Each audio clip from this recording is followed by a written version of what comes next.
On the sidelines of the United Nations General Assembly in New York, President Ranil Wickremesinghe addressed the Climate Ambition Summit. Experts have predicted that by 2050, Sri Lanka will lose 1.5% of our GDP due to climate-related issues. Therefore, Sri Lanka's climate ambition plan has adopted a dual approach. At COP27, I launched Sri Lanka's Climate Prosperity Plan as the nation's strategy for green growth based on renewable energy generations with the local advantages of wind power and solar energy. It's also a part of our economic restructuring, which is consequent to the 2022 financial crisis, because our long-term economic revival is based on Sri Lanka becoming a green economy. The second is that Sri Lanka is supporting the establishment of a climate justice forum aimed at fostering international collaboration to address climate-related challenges such as loss and damage, adaptation and mitigation.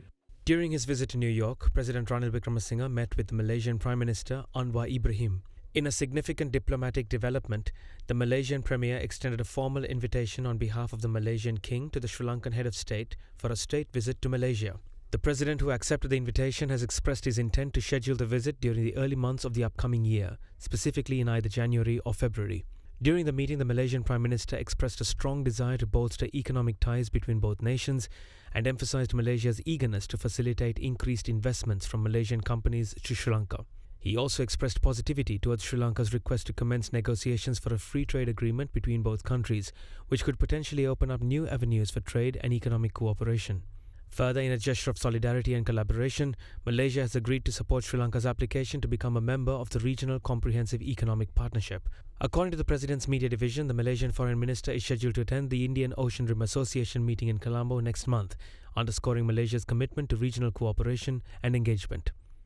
Concurrently, President Ranil Wickremesinghe discussed vital economic matters during a meeting with the Managing Director of the International Monetary Fund, Kristalina Georgieva. Georgieva and President Wickremesinghe delved into the ongoing financial sector reforms and the substantial progress made in debt restructuring initiatives. According to the President's media division, the IMF Managing Director commended the Sri Lankan government for its effective measures in curbing inflation and nurturing a conducive environment for business growth, as well as the flourishing tourism industry. She expressed her satisfaction with the government's commitment to enhancing the overall economic landscape. Meanwhile, President Ranil Wickremesinghe also held discussions with Secretary General of the Commonwealth, Baroness Patricia Scotland. The discussions between President Wickremesinghe and Secretary General Scotland revolved around crucial aspects of the ongoing cooperation between Sri Lanka and the Commonwealth Secretariat. They also delved into the implementation of decisions made by leaders during the Commonwealth Heads of Government meeting held last year in Rwanda.